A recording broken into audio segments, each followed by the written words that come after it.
Bueno, la vez pasada, ¿verdad? Habíamos quedado en el electrocardiograma. Ya incluso lo metimos en el examen, entonces, pues eso ya no lo vamos a ver. Hoy nos corresponde terminar la parte cardíaca con ciclo cardíaco. Nada más denme un segundito.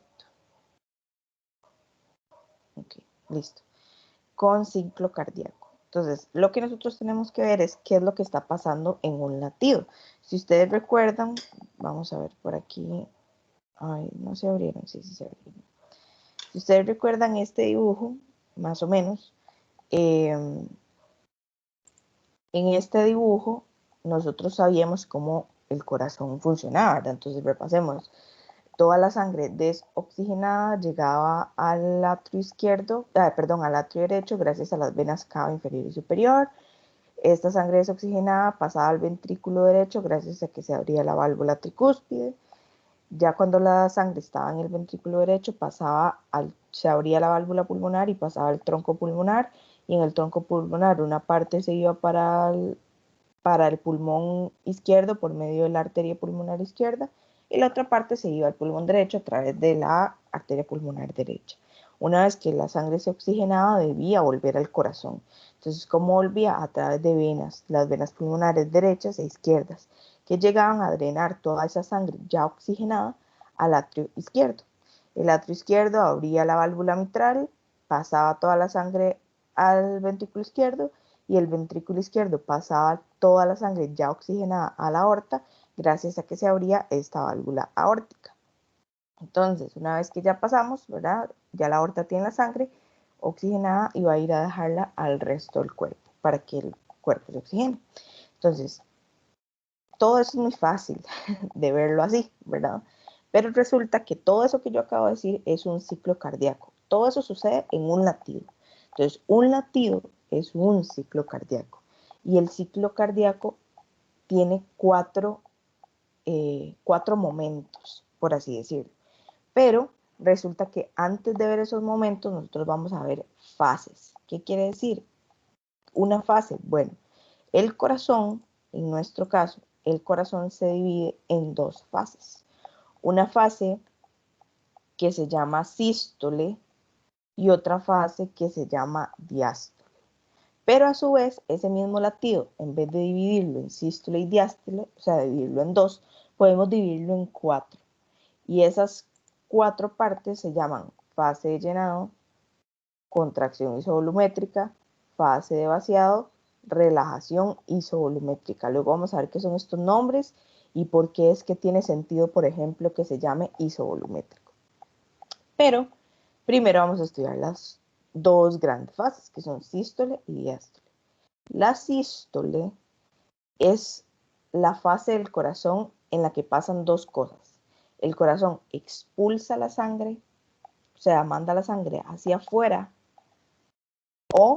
y se contrae, perdón, entonces él se contrae y expulsa la sangre, ya sea que mande la sangre por medio de la aorta al resto del cuerpo o que mande la sangre a los pulmones, pero la está sacando de él. Entonces, la sístole es eso, él se contrae y saca la sangre. Eso es sístole, contraer y sacar, o sea, o contraer y eyectar, es lo mismo, sacar o eyectar es lo mismo. Y la diástole es lo que falta, es cuando el corazón se relaja en vez de contraerse y se llena de sangre nuevamente, o sea, la sangre entra a él nuevamente. Entonces, sístole, el corazón se contrae y saca la sangre. Diástole, el corazón se relaja y se vuelve a llenar de sangre. Entonces, si ustedes ven, también existen estas cuatro fases, que es fase de llenado, de contracción, de vaciado y de relajación. Entonces, si nosotros abrimos esto por aquí y ponemos esto, que aquí están las cuatro fases, llenado, contracción isovolumétrica, vaciado y relajación isovolumétrica. ¿Qué dijimos que incluía la sístole del corazón? Alguien que me diga. ¿Qué pasaba en la sístole del corazón? ¿Qué pasaba? Pasaban dos cosas. Eyección y contracción. Eyección y contracción. Entonces, ¿cuáles de estas cuatro fases pertenecen a sístole? El corazón se contrae y eyecta. Entonces, ¿cuáles ¿Cuáles números pertenecen a la sístole? La 2 y la 3. Exacto, la 2 y la 3. ¿Por qué? Porque si dijimos que el corazón se contrae y expulsa sangre, entonces el corazón se contrae de contracción isovolumétrica y expulsa la sangre, o sea, vaciado. ¿Por qué? Porque el corazón se está vaciando, está expulsando la sangre. Entonces, 2 y 3 pertenecen a la sístole. Entonces, una S ahí.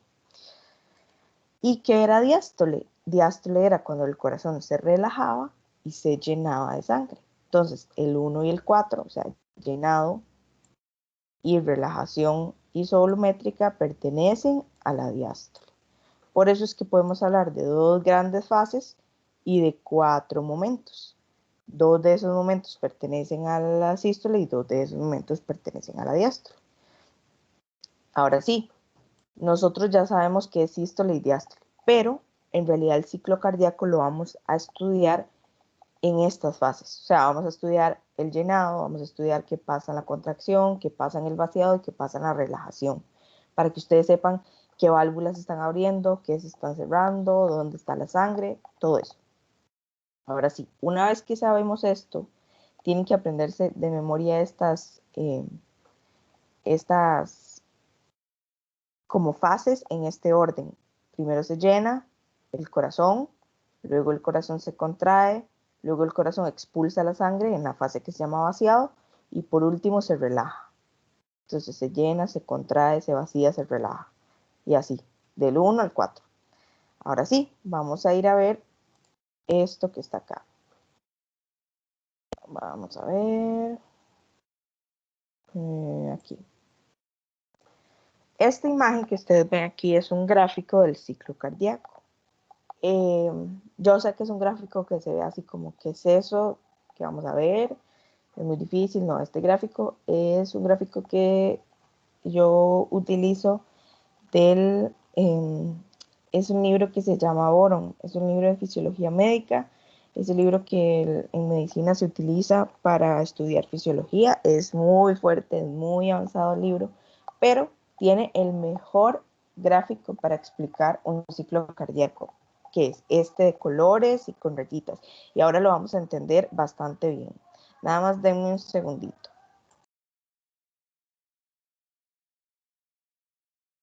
Profe, disculpe, ¿usted pasó lista? Yo no paso lista. Yo no paso lista, yo solo bajo la lista, la descargo de Teams como del día 1. Gracias.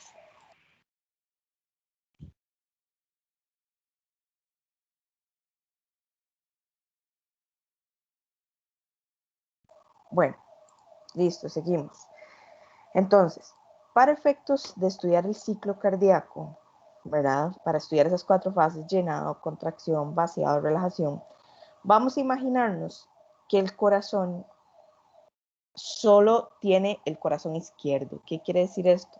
Nosotros vamos a estudiar como si en vez de haber 4 cámaras, vamos a estudiar solo el atrio izquierdo y el ventrículo izquierdo. O sea, entonces todo lo que yo vaya a estar diciendo, me voy a estar refiriendo a este lado, al lado izquierdo. O sea, las venas pulmonares, el atrio izquierdo, la válvula mitral, el ventrículo izquierdo, la válvula aórtica y la aorta. ¿Verdad? Nos vamos a olvidar por un segundo que existe el corazón derecho. ¿Por qué? Porque es más fácil estudiarlo viendo solo una parte del corazón. Pero todo lo que esté pasando en el atrio izquierdo, por ejemplo, está pasando en el atrio derecho. Y todo lo que está pasando en el ventrículo izquierdo está pasando en el ventrículo derecho también. Entonces, por eso es que solo vamos a estudiar un lado del corazón, el izquierdo. Ahora sí, vamos a irnos a este gráfico. Entonces, esta columna como lila, ¿la ven? Esta columna como lila, hay 2 columnas lila. La columna lila se refiere al periodo de llenado, o sea, la primera fase. Entonces ustedes dirán, pero ¿por qué el llenado tiene 2 fases? Si se supone que solo son 4, llenado, contracción, vaciado y relajación, ¿por qué el llenado tiene 2 columnas? Bueno, resulta que el llenado tiene un llenado rápido y un llenado lento, y nosotros lo vamos a estudiar, pues vamos a estudiar las 2 partes del llenado. Por eso es que tiene 2 columnas, una al inicio y una al final. La columna roja es la columna de contracción isovolumétrica, o sea, la fase 2. La fase 3, que sería como esta anaranjada, es vaciado. Entonces el corazón se vacía en lo anaranjado. La verde es la relajación isovolumétrica, que es la número 4. Y volvemos a la morada, que es una partecita de la de llenado. Entonces, primero vamos a empezar a estudiar de este lado, ¿ok? La primera columna morada o lila, que se llama llenado. Esta parte del llenado, esta primera parte del llenado, es un llenado lento. ¿Qué quiere decir esto? Bueno, resulta que nosotros no vamos a empezar a estudiar el corazón cuando el corazón apenas está llenando de sangre, sino que lo vamos a empezar a estudiar cuando ya el corazón está medio lleno. ¿Qué quieren decir? Es como un partido de fútbol. En vez de empezar en el minuto 1, vamos a empezar en el minuto 45-46 del segundo tiempo. ¿Ok? Entonces, nosotros vamos a empezar a estudiar esta columna morada, pero nosotros solo sabemos en este momento que el corazón ya lleva lleno a la mitad. Entonces, esta parte del llenado, esta primera parte de esta primera columna, es llenado lento o periodo de diástasis. Llenado lento es lo mismo que decir diástasis. ¿Y qué quiere decir eso? Esto es un llenado que, como su nombre lo dice, va lento. Entonces, es como cuando ustedes, siempre se los explico con el mismo ejemplo. Digamos que ustedes tienen muchas ganas de orinar. Entonces, ustedes van al baño. ¿Cómo sale el primer chorrito de orina cuando ustedes están así reventando? ¿Sale rápido, sale lento o sale normal? ¿Cómo sale ese chorro de orina? Lento. Segurísima. No sale rapidísimo. Cuando usted se está reventando, sale rapidísimo, ¿verdad? ¿Ok? Entonces es lo mismo. Cuando el corazón se empieza a llenar rapidísimo. Pero ¿qué pasa cuando ustedes igual están orinando, ¿verdad? Ya sienten que se van a reventar, están orinando rápido el chorro, pero a la mitad ese chorro sigue siendo rápido o disminuye. Disminuye. Disminuye, ¿verdad? O sea, no es lo mismo. La orina no sale con el mismo,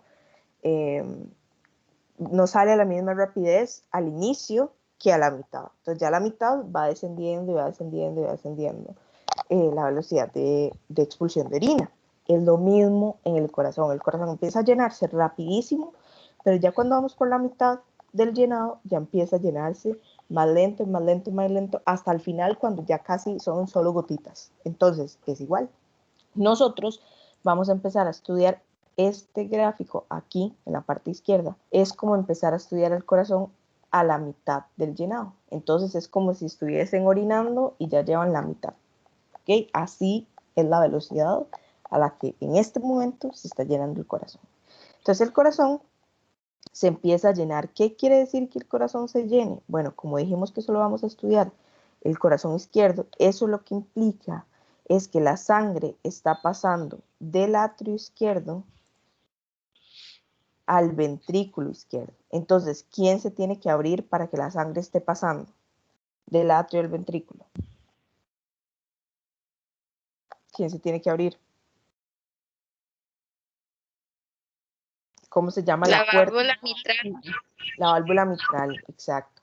Entonces, nosotros sabemos que en el llenado, acuérdense que estamos estudiando el corazón, no en el minuto 1, sino empezamos a estudiarlo en el minuto 45. Entonces, en el minuto 45 ya la sangre está pasando de acá a acá, gracias a que la válvula mitral ya estaba abierta, porque como estamos a la mitad del llenado, nosotros no sabemos qué pasó al inicio, nosotros ya sabemos nada más que la sangre está pasando. Entonces, técnicamente la válvula mitral estaba abierta desde hace rato.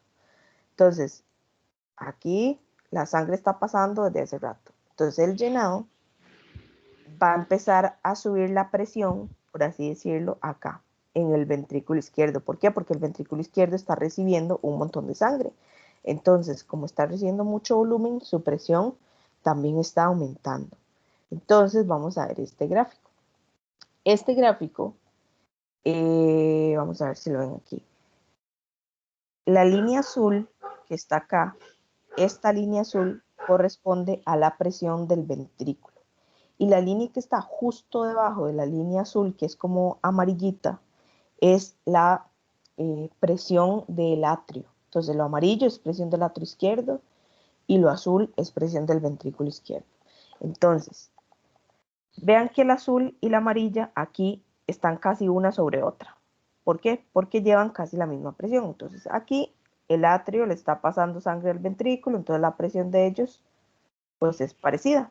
Entonces está entrando sangre, todo bien, todo bien, todo bien. Al final del llenado, ya cuando al atrio le queden gotitas aquí, digamos que le quedan estas 3 gotitas, entonces el atrio dice, bueno, solo me quedan 3 gotas, tengo que pasar esas 3 gotas para terminar de llenar el corazón al ventrículo izquierdo. Pero son solo 3 gotitas, entonces lo que hace el atrio es sacudirse, ¿verdad? Es como contraerse él y sacudirse para que esas 3 gotitas pasen al ventrículo izquierdo. Eso ya pasa al puro final, ¿verdad? Cuando solo quedan gotitas. Entonces, ¿qué es lo que hace el atrio? El atrio hace algo que se llama patada auricular o contracción auricular. El atrio se contrae, ¿verdad? Es como si ustedes estuvieran exprimiendo un limón, el atrio se exprime y estas 3 gotitas que faltaban pasan hacia el ventrículo izquierdo. Y ahí termina el llenado. Entonces, como el atrio se tuvo que contraer un poquito para poder sacar estas 3 gotitas y pasarlas al ventrículo izquierdo, ese momento, cuando él se exprime, por así decirlo, la presión en él y en el ventrículo aumenta. Porque si ustedes apretan algo, la presión de ese objeto va a aumentar, porque ustedes lo están apretando. Entonces la presión del atrio va a aumentar y la presión del ventrículo también aumenta. ¿Por qué? Porque le llegan de golpe 3 gotas. Entonces él le llegan a tanta velocidad que él también su presión aumenta. Entonces por eso es que aquí, donde viene la presión azul y amarilla, vienen muy juntitas, pero vean que al final hacen una montañita pequeña. Esta montañita se refiere al momento en que el atrio se contrae o se exprime, como quieran decirle, y pasa las últimas gotitas al ventrículo izquierdo. Y listo, ya aquí termina la fase del llenado, que era el llenado lento. Entonces, una vez que terminamos el llenado lento, ya el corazón terminó de llenarse. Entonces, si terminó de llenarse, tenemos que pasar a la fase 2. Si vamos a ver el dibujo aquí, ya llenado, listo, lo cumplimos. Ahora vamos con la segunda fase, que es la contracción isovolumétrica. Es cuando todo el corazón junto se contrae. Entonces, en este caso, ¿se acuerdan que en el llenado la válvula mitral tenía que estar abierta para que la sangre pasara del atrio izquierdo al ventrículo izquierdo, ¿cierto? Ya la válvula estaba abierta porque necesitaba que pasara sangre. Pero ya el llenado terminó, ya el ventrículo izquierdo está completamente lleno de sangre, completamente lleno. Entonces esta válvula mitral se tiene que cerrar. Entonces la válvula mitral se cierra y toda la sangre queda aquí adentro, en el ventrículo izquierdo. Pero resulta que la segunda fase se llama contracción isovolumétrica. Iso significa igual y volumétrica es volumen. Entonces es una contracción con igual volumen. ¿Qué quiere decir esto? Que no hay pérdidas de sangre por ningún lado. ¿Qué quiere decir? Yo les dije que cuando se terminaba el llenado, la válvula mitral se cerraba porque ya no había más sangre que pasar del atrio del ventrículo. Entonces tenemos toda la sangre aquí guardada en el ventrículo izquierdo.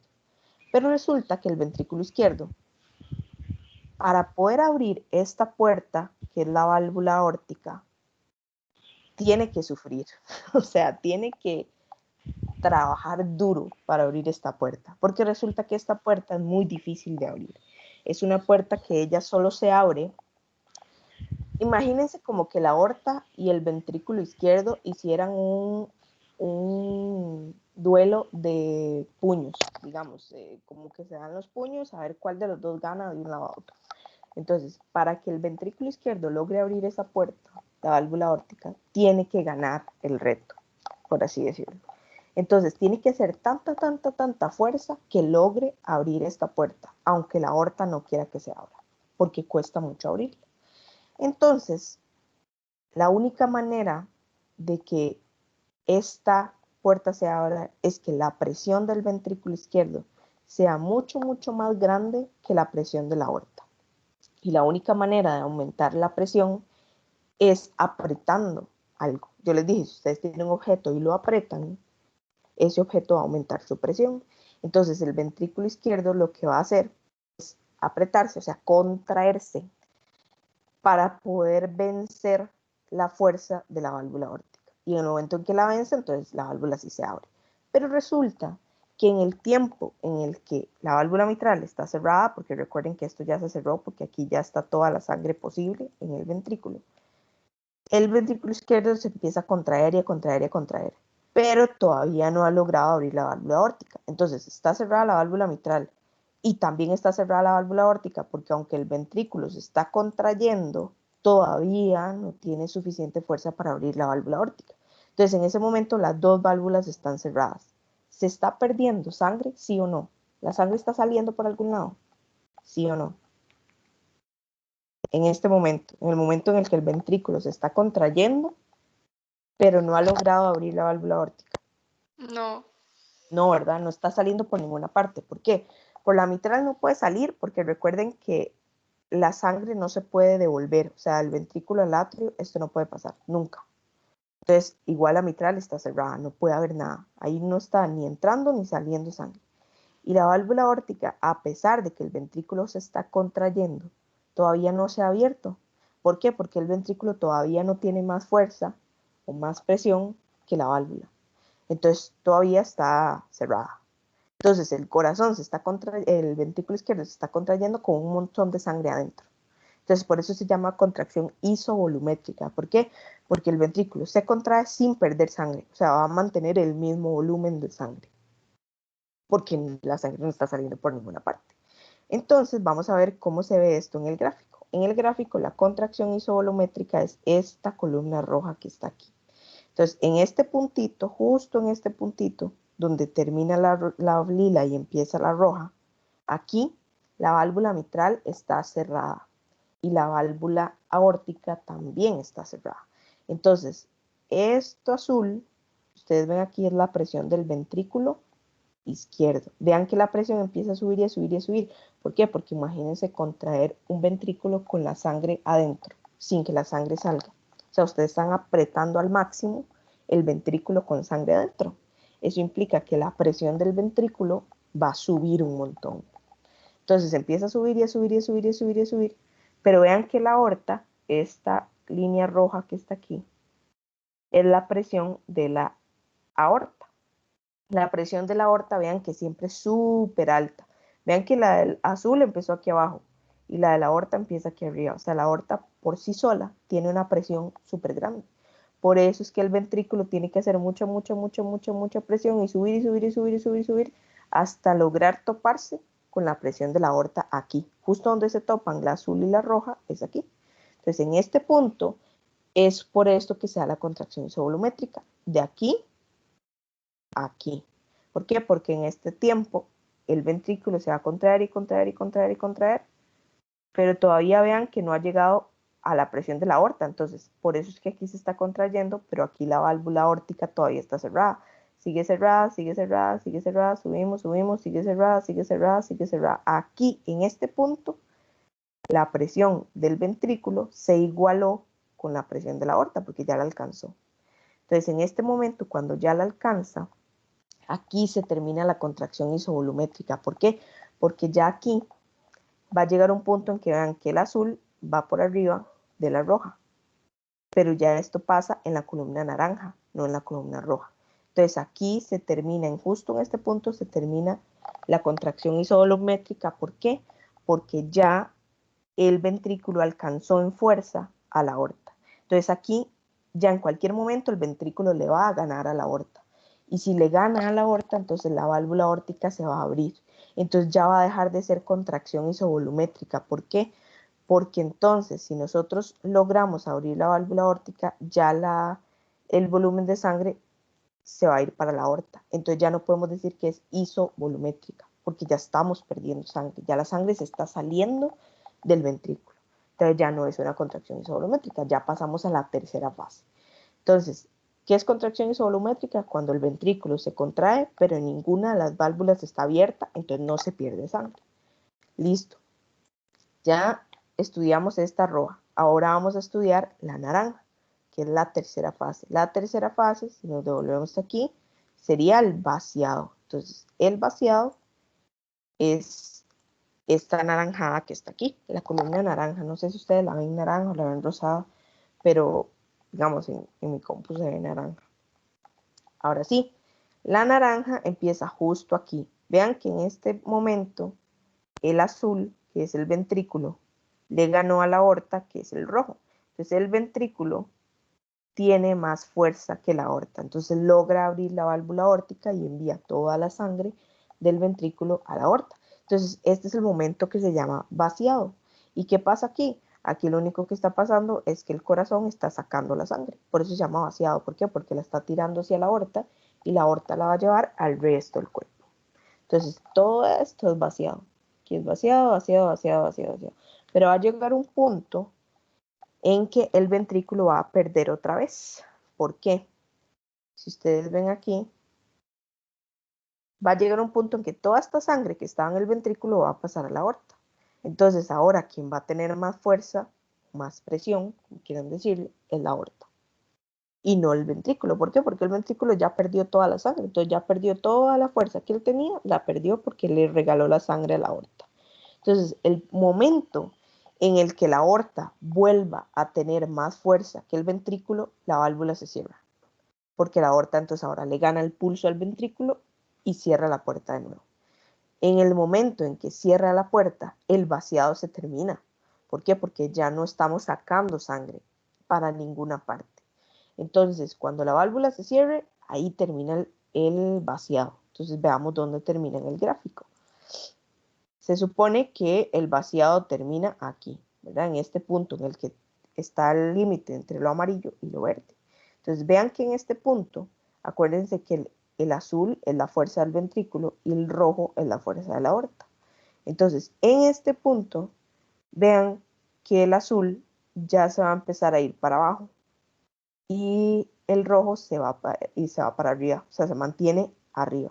Entonces, en este punto, la aorta le ganó al ventrículo, porque lo rojo está por encima del azul. Entonces, en este punto, justo donde se encuentran, termina el vaciado, porque ya se vació todo el corazón y ahora la aorta gana en fuerza. Entonces, el ventrículo pierde y la válvula se cierra. Entonces, justo aquí, la válvula se cerró. Ahora sí, vamos con la columna verde. La columna verde es la cuarta fase del corazón, que es relajación isovolumétrica. Entonces, ¿qué pasa en la columna verde? Bueno, ya el corazón no tiene sangre, ¿cierto? Porque el corazón vació toda su sangre hacia la aorta. Entonces, en este caso, vean cómo la línea azul se va para abajo y se va para abajo. Esto quiere decir que el ventrículo está perdiendo fuerza porque ya no tiene sangre adentro.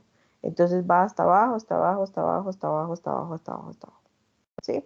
Entonces, ¿qué pasa en eso? En la relajación isovolumétrica, el corazón se relaja, básicamente. ¿Y por qué se llama isovolumétrica? Porque no pierde ningún volumen. ¿Qué quiere decir esto? Recuerden que la válvula aórtica está cerrada porque la aorta ya le ganó al ventrículo. Entonces se cerró la válvula aórtica. Y la válvula mitral sigue cerrada desde el inicio. Desde que nosotros empezamos a estudiar el corazón, la válvula se cerró. Desde que el corazón terminó de llenarse, esa válvula se cerró. Entonces, la válvula mitral sigue cerrada y la válvula aórtica ya se cerró porque la aorta volvió a ganar. Entonces, este ventrículo izquierdo se empieza a relajar, él se empieza a distender, se empieza a relajar solito, pero estas dos válvulas están cerradas. Entonces, no está ni entrando sangre al ventrículo ni saliendo sangre del ventrículo. Entonces, se está relajando isovolumétricamente, o sea, se está relajando sin perder ni ganar volumen. Por eso se llama relajación isovolumétrica, porque las dos válvulas están cerradas. Entonces, los únicos momentos en que las dos válvulas están cerradas es en la contracción isovolumétrica, o sea, cuando el ventrículo se está contrayendo, pero no ha logrado abrir la válvula aórtica, o cuando el ventrículo se está relajando, en la relajación isovolumétrica. ¿Por qué? Porque se relaja con las dos válvulas cerradas. Entonces ni entra ni sale nada del ventrículo izquierdo. Ahora sí, acá, si ustedes ven, ya terminamos el verde, ¿verdad? El verde, pero sigue uno morado nuevamente. Entonces nosotros dijimos, ya vimos la morada que era llenado, la roja que era la contracción isovolumétrica, la anaranjada que era el vaciado y la verde que era la relajación isovolumétrica. Entonces ahora vamos a estudiar qué pasó al inicio del llenado que nosotros no vimos. ¿Se acuerdan que nosotros empezamos a estudiar el llenado cuando íbamos por la mitad? Entonces veamos a ver qué pasó al puro inicio. O sea, qué fue lo que pasó, no sabemos. Entonces vamos a estudiar la parte rápida del llenado, que es esta columna lila de la derecha. Entonces, si nosotros nos vamos a la columna verde que era relajación isovolumétrica, las dos válvulas estaban cerradas, ¿verdad? La mitral y la aórtica.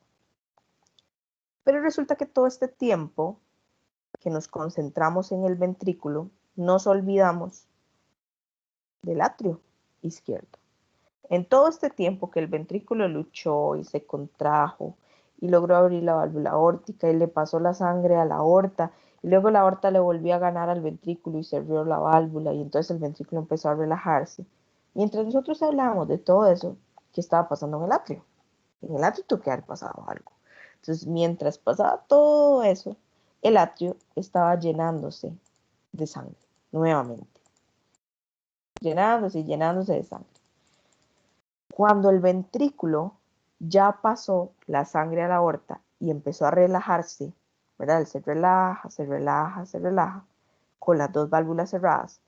Resulta que va a llegar un punto al final de la relajación donde el atrio, o sea, aquí arriba, está tan lleno de sangre que la válvula mitral va a abrirse.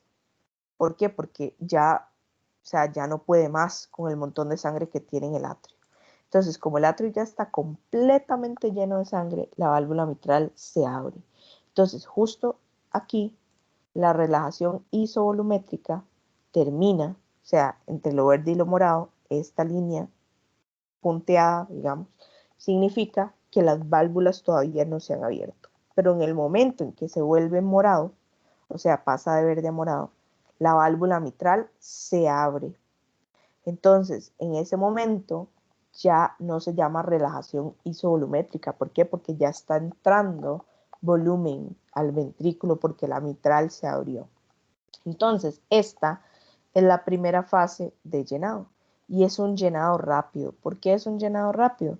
Porque recuerden que esto estaba completamente lleno. Es como si nosotros tuviéramos la vejiga llena.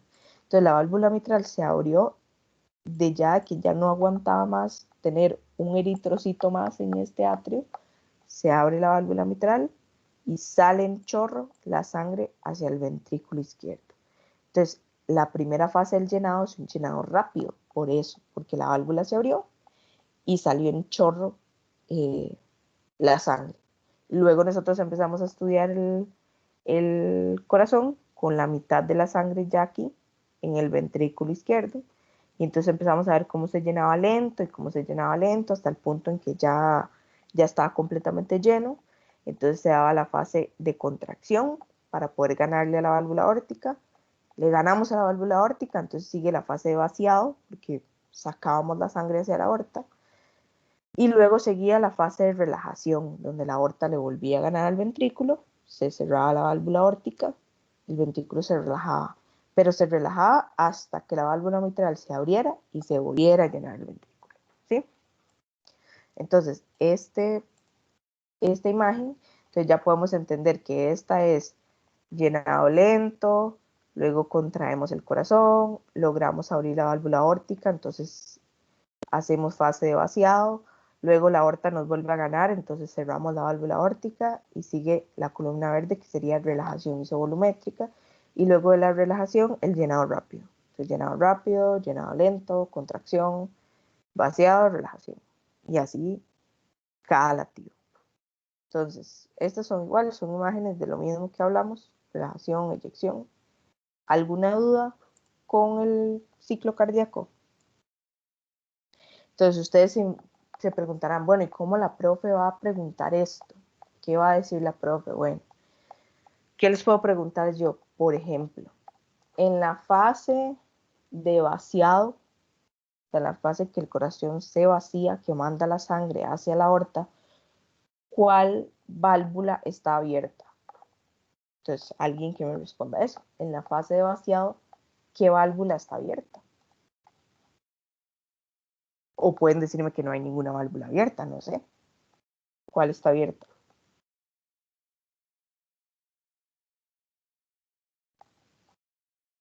A ver, piensen.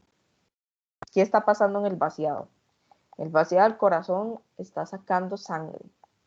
Entonces, ¿cuál válvula tiene que estar abierta para que eso pase? La aórtica. La aórtica, exacto. La válvula aórtica tiene que estar abierta. Ahora, si yo les pregunto, ¿qué válvula está abierta en la contracción isovolumétrica? ¿Cuál válvula está abierta?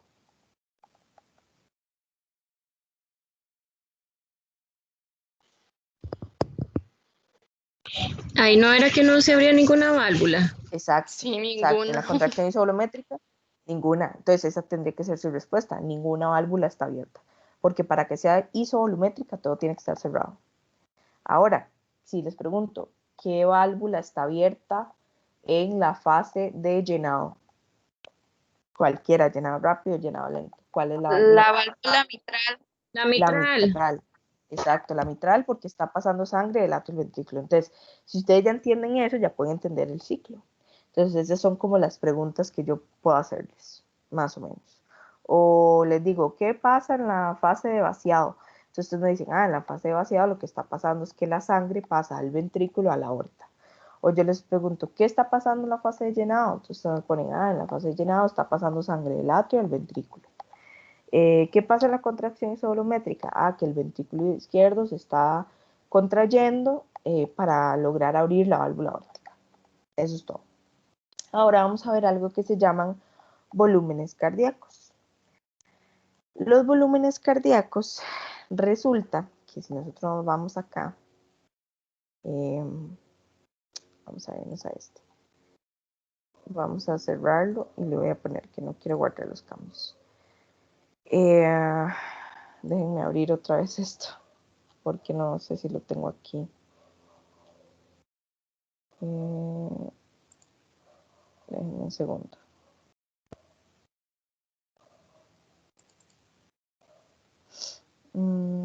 Eso tiene que estar aquí. Ok, entonces, nosotros, ¿verdad? Ay, no, no es este. No es este. Nosotros, vamos a ver, cuando yo les dije que la sangre del ventrículo pasaba a la aorta, ¿verdad? De aquí a aquí, que nosotros estudiamos. Y yo les dije, y pasa toda la sangre, ¿verdad? Del ventrículo a la aorta. Pero resulta que eso no es cierto. ¿Qué quiere decir? Que toda la sangre, o sea, el 100% de la sangre, el 100% de la sangre de aquí, no pasa completo acá. O sea, la aorta no le va a pasar el 100%, sino que le va a pasar una fracción, o sea, un porcentaje de toda la sangre que había en el ventrículo izquierdo.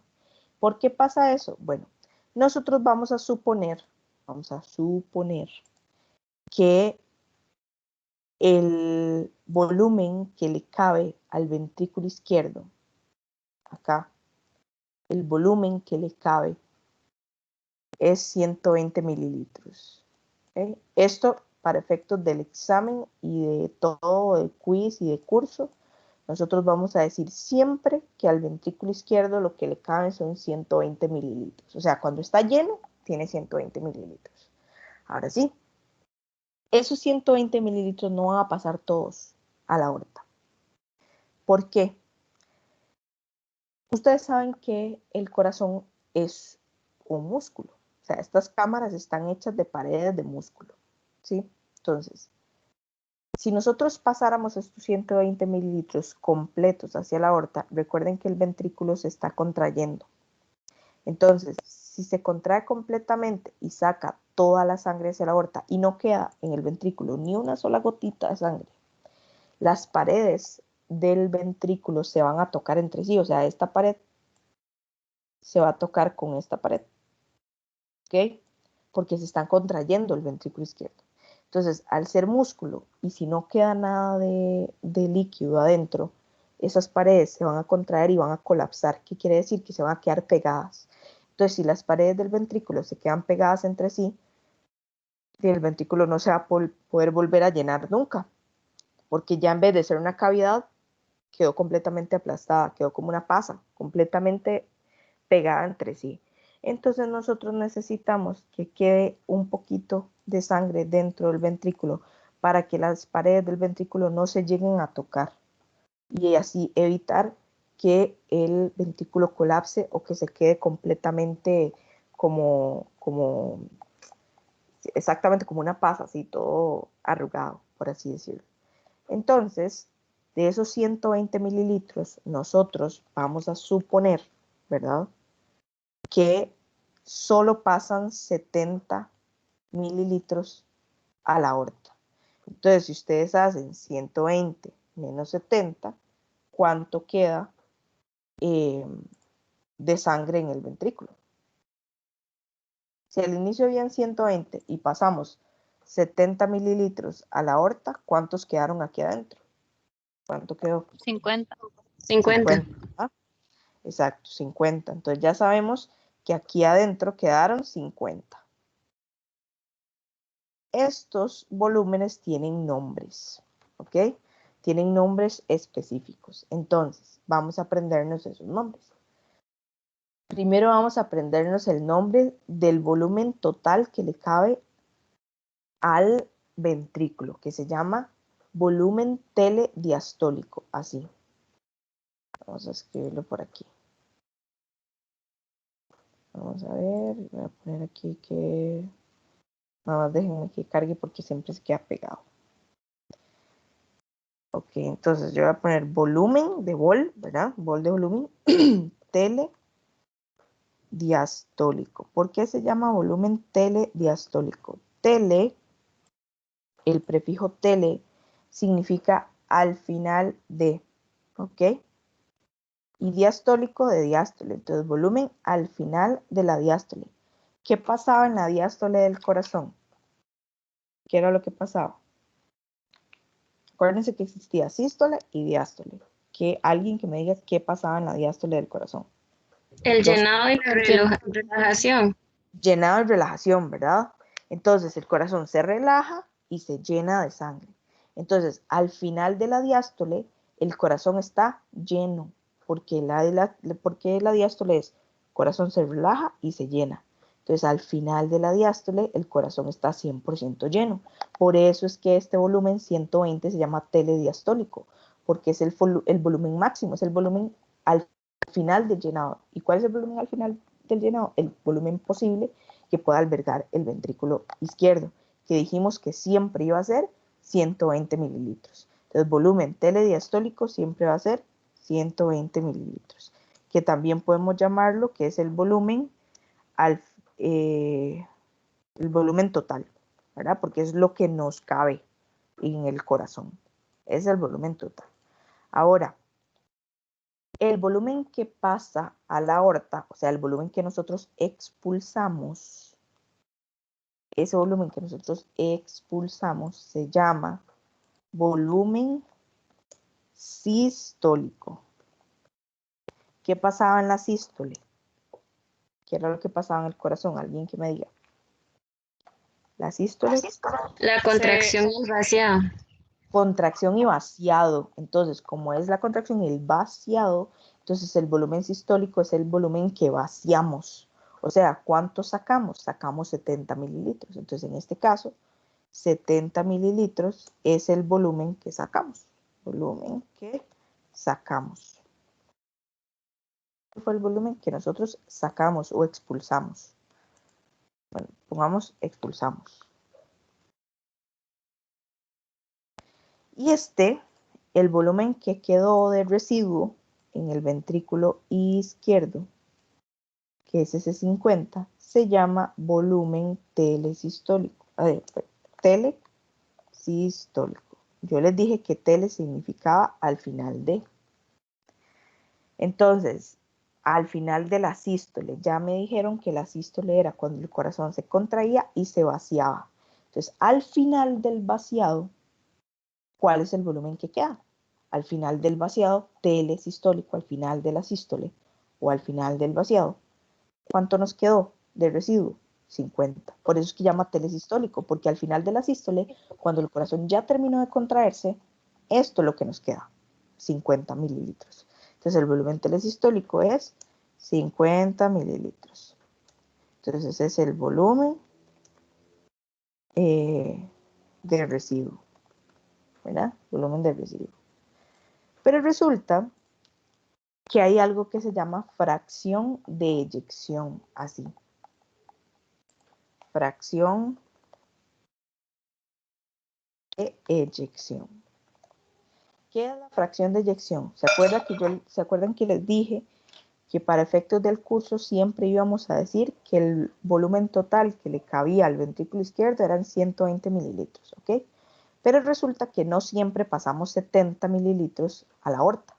Por ende, no siempre nos quedan 50. El único que siempre es el mismo es este, el de 120. Los demás pueden variar. Pero resulta que existe algo que se llama fracción de eyección. ¿Qué quiere decir la fracción de eyección?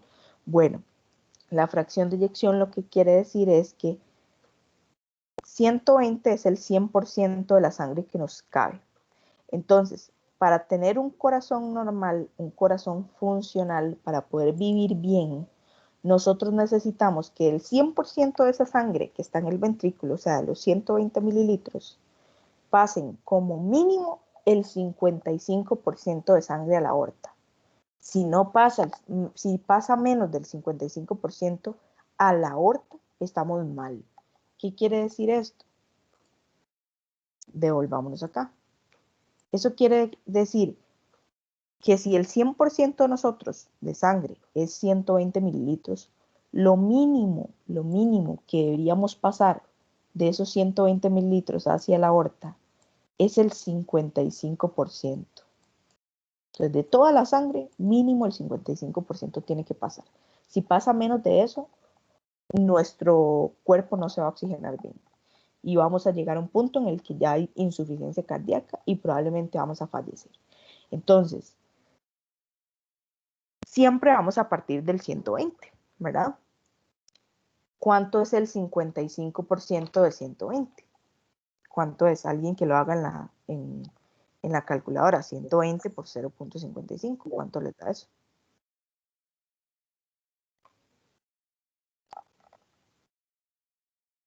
¿Cuánto les da? Alguien que me diga cuánto es el 55% de 120 mililitros. 66. 66. Entonces, ya sabemos que lo mínimo que deberíamos pasar a la aorta son 66 mililitros. Es lo mínimo.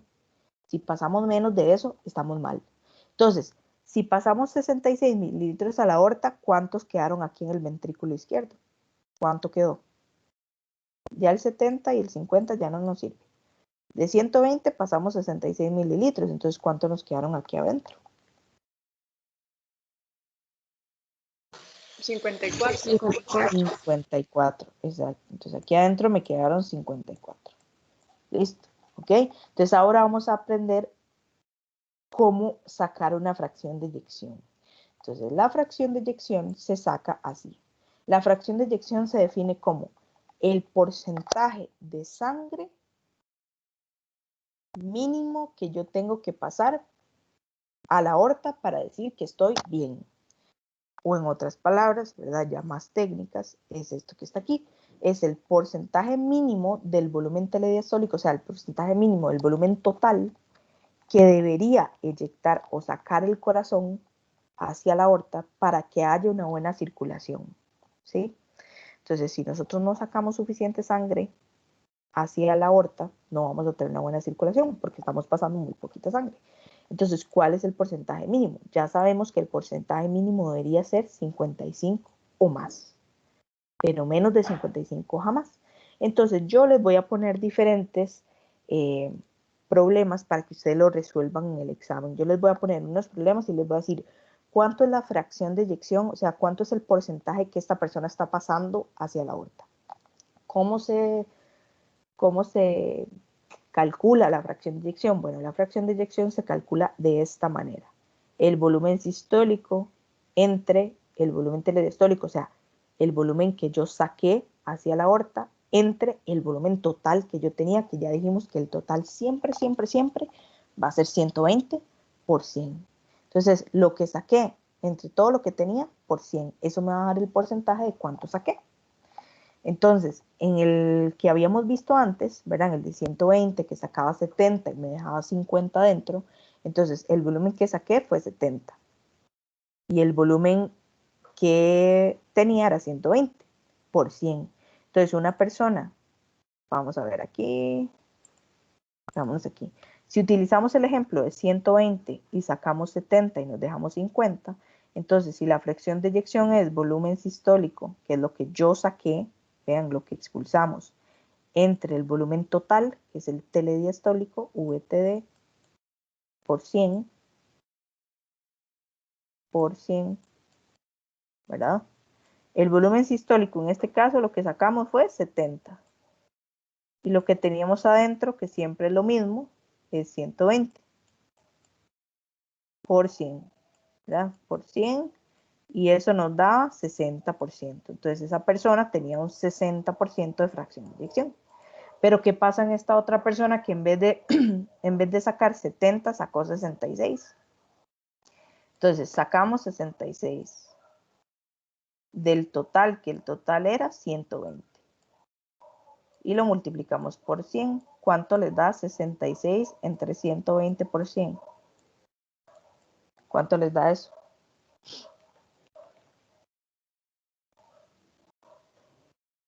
Alguien que lo haga. 66 entre 120 por 100. 55. 55. Entonces esta persona tiene un 55% de fracción de eyección, a diferencia de esta otra persona que tenía un 60% de fracción de eyección. Pero ambas están bien porque recuerden que lo mínimo que uno debería pasar es un 55%. Entonces, ¿qué les va a aparecer en el examen? ¿Cómo se los voy a preguntar yo? Así. Yo les voy a poner un ejemplo como este. Entonces, ahorita, como estamos cerca de las elecciones estadounidenses, puse a Donald Trump. Entonces, yo les voy a poner algo como esto. Donald Trump tiene un volumen telesistólico de 65 mililitros. ¿Qué era el volumen telesistólico? ¿Era el volumen total, el volumen que expulsábamos o el volumen que nos quedaba de residuo? ¿Cuál era el telesistólico? El que quedaba de residuo. El que quedaba de residuo. Entonces, lo primero que ustedes tienen que hacer al leer estos volúmenes es saber qué están leyendo.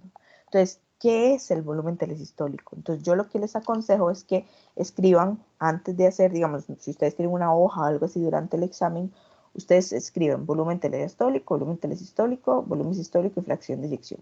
Entonces, que pongan, ok, volumen telesistólico me están diciendo que son 65 mililitros. Pero, y entre paréntesis, ustedes mismos pongan qué era el volumen telesistólico. Ah, sí, el volumen telesistólico era el volumen de residuo. O sea, lo que nos quedaba al final en el ventrículo. ¿Ok? Y les voy a hacer 3 preguntas. Entonces, la primera pregunta que les voy a hacer es, ¿cuál es el volumen sistólico de Donald Trump? Esto, olvídenlo. Lo del punto, el planteo y eso, porque eso era cuando estaban en presencial y podían escribirlo. Ya obviamente aquí no van a poder, ¿verdad? Escribirlo, pero yo les voy a preguntar, ¿cuál es el volumen sistólico? Entonces, ¿qué era el volumen sistólico? ¿Qué significaba el volumen sistólico? ¿Cuál era? ¿Cuál de los 3? El de vaciado. Ajá, o sea, el volumen que expulsábamos, ¿verdad? Entonces pongan ahí en volumen sistólico, volumen que expulsábamos. Ustedes saben que lo que les estoy preguntando es cuánto expulsó Donald Trump. Luego les preguntan, ¿cuál es su fracción de eyección? Entonces yo lo que les aconsejo es que se acuerden siempre de la fórmula. Entonces el volumen, la fracción de eyección siempre va a ser el volumen que expulsamos, o sea, el volumen sistólico, entre el volumen total, que sería el volumen telediastólico, por 100. Siempre es así. Ahora sí, la tercera pregunta, ¿se va a morir Donald Trump? ¿Sí o no? Entonces ustedes me van a saber decir si sí o no, porque ustedes ya saben si la fracción de eyección les va a dar correcta, ¿no? Entonces, empecemos con la primera pregunta. ¿Cuál es el volumen sistólico? O sea, ¿cuál volumen expulsó Donald Trump? Entonces, ¿cómo vamos a saber cuánto expulsa? Sabemos que el residuo era 65, ¿verdad? Pero hay un dato más que aunque no nos lo dan, nosotros lo sabemos. ¿Cuál es el volumen que siempre es el mismo, que nunca cambia? El telediastólico Ajá, de el 120. telediastol, que es 120 mililitros. ¿Y cuál era ese volumen? ¿El qué? ¿Cuál de los tres? ¿El que expulsábamos, el residual o el total? Total. El volumen total, exacto, el volumen total. Entonces, si nos preguntan cuál es su volumen sistólico, es lo mismo que nos preguntaran cuántos mililitros expulsó. Entonces, ¿cómo harían ustedes para averiguar cuánto expulsó? ¿Cuál es el volumen sistólico de Donald Trump? Con una resta. Ajá, ¿qué resta? ¿Y por qué? 120 menos 65. ¿Ah? ¿Y por qué está restando eso? Porque es el total y se le resta de lo que quedó. Exactamente, ¿verdad? A veces uno lo ve muy sencillo, pero uno tiene que saberse explicar por qué. Entonces ustedes dicen, bueno, ¿por qué lo resto? Bueno, si yo sé que yo tenía en total 120 y me sobraron 65, ¿de cuánto expulsé? 120 menos 65, ¿cuánto les da eso? 55. 120 menos 65, eso les da 55, exactamente. Entonces, vamos aquí. ¿Cuánto fue el volumen sistólico? El volumen sistólico es 55 mililitros. Listo. Vamos con la segunda pregunta. ¿Cuál es la fracción de eyección de Donald Trump? Entonces, siguiendo esa fórmula que está ahí, ¿cómo plantearíamos eso? ¿El volumen sistólico cuánto es? ¿Cuánto es? Lo acabamos de ver. ¿Cuánto nos dio? 120. El volumen sistólico. Acabamos de sacarlo. Ah, 55. 55. 55. El volumen sistólico, que es el primero, V es 55, o sea, dividido entre el volumen telediastólico. ¿Cuánto es nuestro volumen telediastólico? 120. 120 por 100. ¿Cuánto les da eso? 55 entre 120 por 100.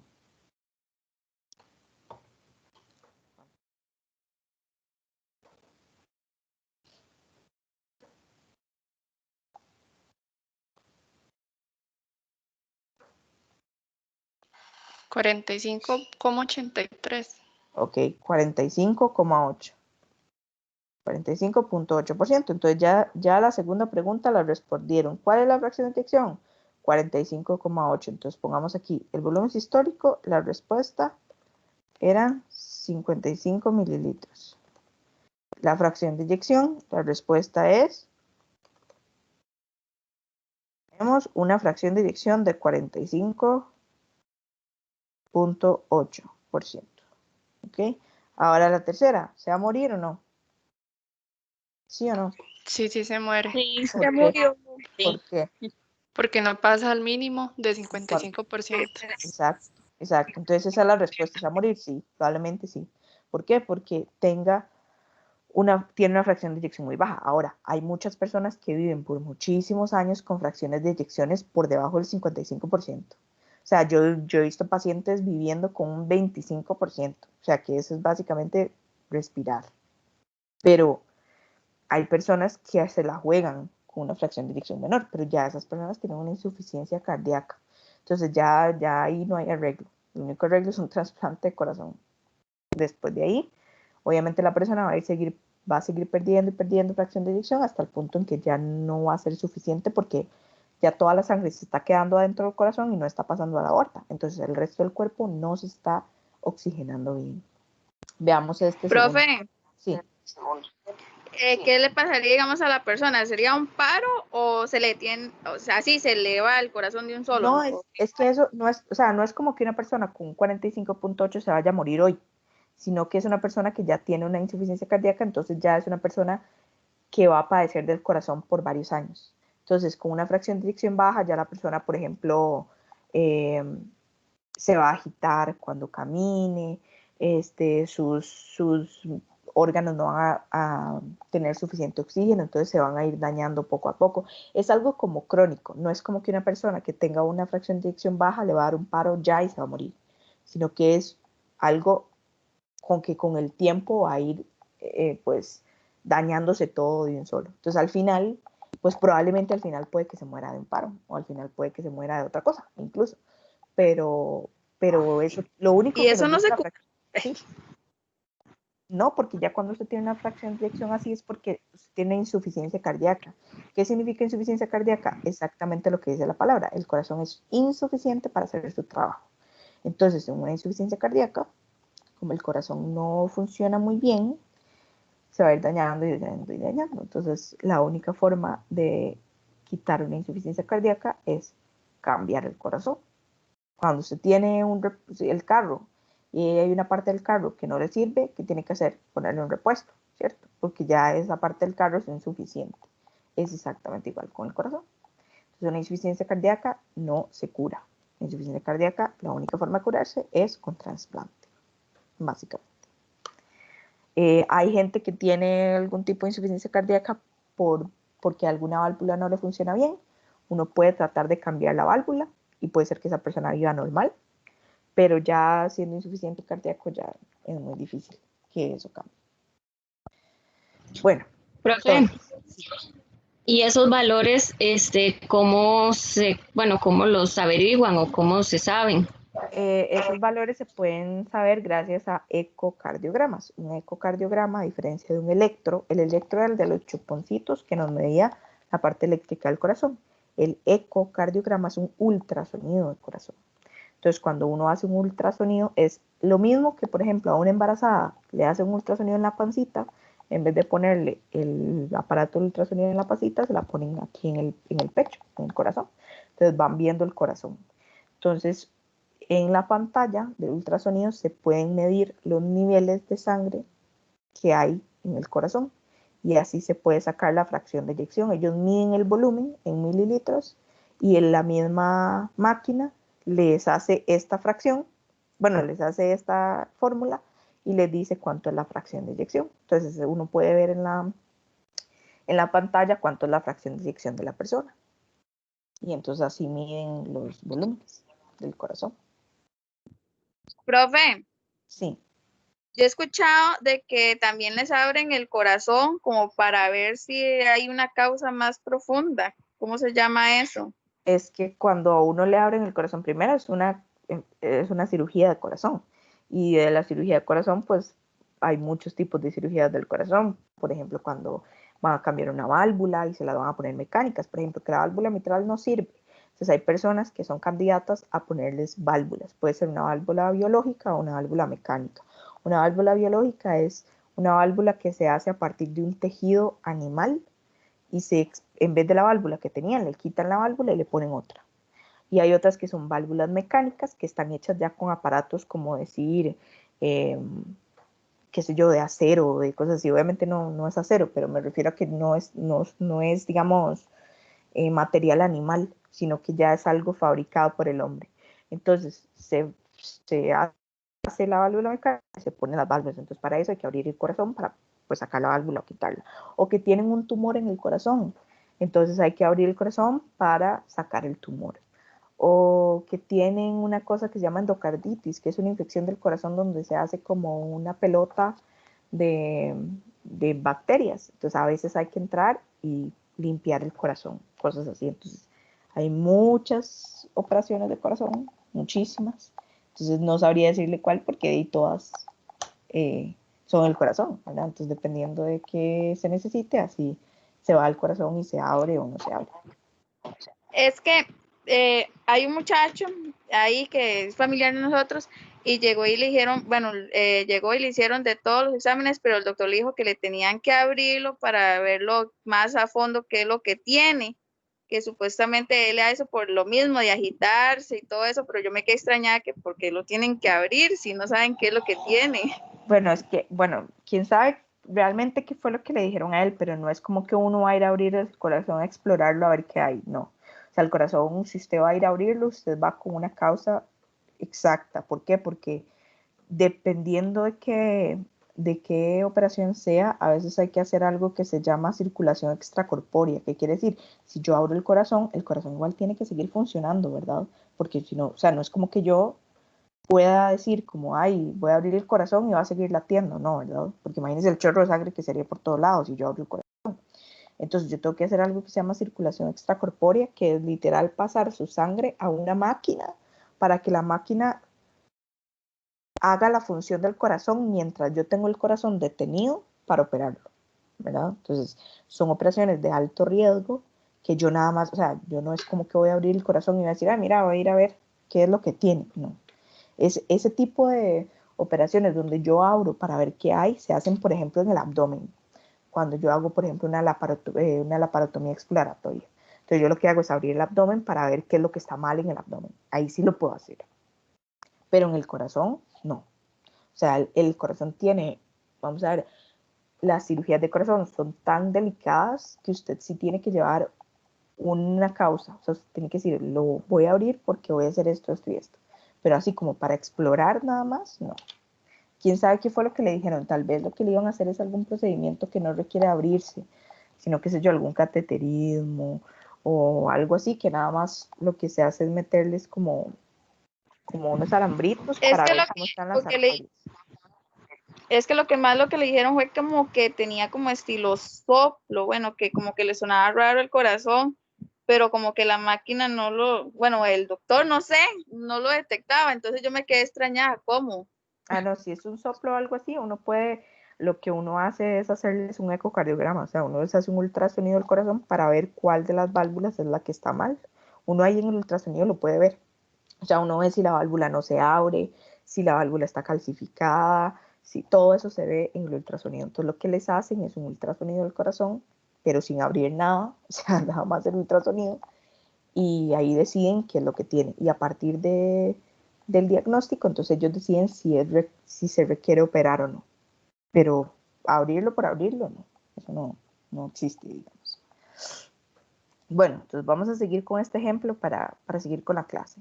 Entonces, igual, pensemos en Donald Trump y entonces nos dan y nos dicen que tiene un volumen telesistólico de 54 mililitros. Entonces nos dicen eh, que contestemos las mismas preguntas. Entonces, volumen telesistólico dice que es 54.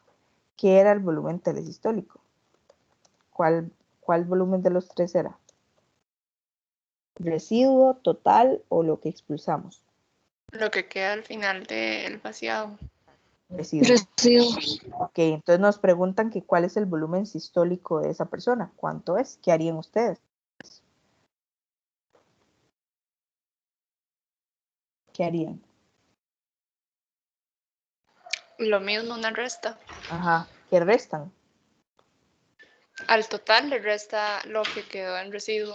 Ajá, entonces el total siempre va a ser el mismo, por eso yo nunca se los doy, porque el total ustedes tienen que asumir que es 120 y en el examen yo tampoco se los voy a dar.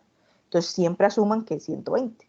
Entonces 120 menos 54. ¿Cuánto les da eso? 120 menos 54. 65. 66. Es 66 mililitros. Ok, entonces el volumen sistólico, que es lo que yo expulsé, ¿verdad? Volumen que expulsé. Listo, ya tengo la primera pregunta, que cuál es el volumen sistólico. Ahora, ¿cuál es la fracción de eyección esta vez? ¿Cuál sería? Díganme cómo le pondrían el planteo. Si ustedes se saben la fórmula. Entonces, ¿cuál sería el planteo?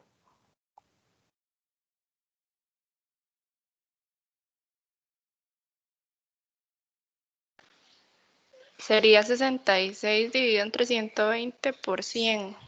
66 dividido entre 120 por 100, porque es volumen sistólico, o sea, el 66 entre el volumen telediastólico, que es 120 por 100.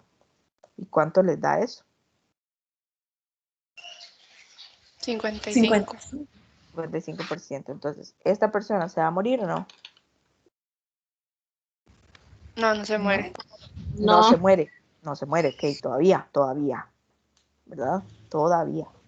Pero ¿ustedes creen que una persona con 55% esté 100% bien? no, ¿Ustedes porque está pasando el mínimo. Exacto, quedarían tranquilos con eso? Usted le no se preocupe, usted está bienísimo. No. No, ¿verdad? No. Entonces, vean que lo normal no siempre es lo correcto. Entonces, si ustedes ven a una persona que tenga un 55% de fracción de eyección, ya está al límite de lo normal. Entonces, ya ahí yo me tendría que preocupar y decirle, bueno, veamos, ¿verdad? Porque cada vez vamos para más viejitos, ¿verdad? No es que cada vez vamos a ir mejorando esa fracción de eyección, sino que cada vez vamos a ir empeorándola. Entonces, hay que tener cuidado, que aunque yo les pregunte que si se va a morir o no, y su respuesta claramente va a ser no, ¿verdad? Porque está dentro del límite normal. Pero aunque su respuesta sea no, eso que no los, o sea, que no queden ustedes con la satisfacción de que el paciente está bien, porque no está bien. Hay algo que hay que ir a buscar, porque no es normal que tenga 55% de fracción de eyección. Entonces, esta parte que está acá, bueno, si ustedes ven, aquí son volúmenes cardíacos, aquí es fracción de eyección, para que ustedes lo vean. Esto que está aquí, ruidos cardíacos, es que cuando estábamos en presencial, yo yo llevaba mi estetoscopio y los ponía a escuchar el corazón. Casi siempre en el aula había alguien con soplo, entonces les ponía a escuchar una persona que no tiene soplo y una persona que sí, para que vieran la diferencia, para que supieran qué es el ruido C1, qué es el ruido C2, pero como estamos en virtual, eso no va a ser posible. Entonces no vamos a ver los ruidos cardíacos, vamos a llegar hasta acá, esta fracción de eyección. Entonces la próxima semana tenemos, ¿verdad?, quiz de esta parte, pero como todavía nos queda tiempo, y hoy se supone que teníamos que ver sistema respiratorio, ¿verdad? Vamos a empezar a ver un pedacito del sistema respiratorio. Entonces lo primero que vamos a hacer es estudiar un pedacito de la anatomía del sistema respiratorio. Entonces, ya nos olvidamos del cardio y ahora vamos a ver respi. ¿Pero por qué vamos a ver respiratorio? Porque resulta que, como nosotros vimos, el sistema cardiovascular y el respiratorio están muy conectados entre ellos. O sea, son como, o sea, el uno no puede existir sin el otro. Entonces, vamos a ver el sistema respiratorio ahorita. Aquí, si ustedes ven, estamos viendo una persona de lateral. O sea, es como si hubieran partido a la persona en un plano sagital y estuviéramos viendo a la persona de lado. ¿Lo ven? Está la nariz, esta es la boca, esto es faringe, laringe, esófago.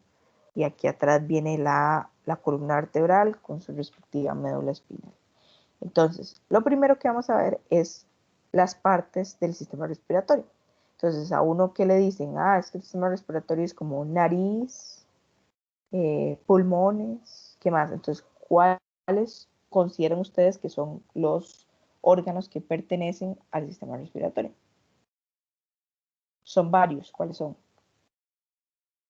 Maten, no importa, digan alguno, aunque sea uno.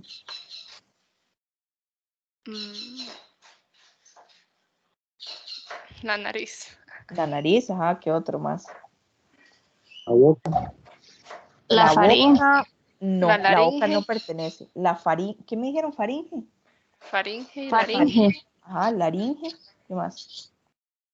La tráquea. La tráquea,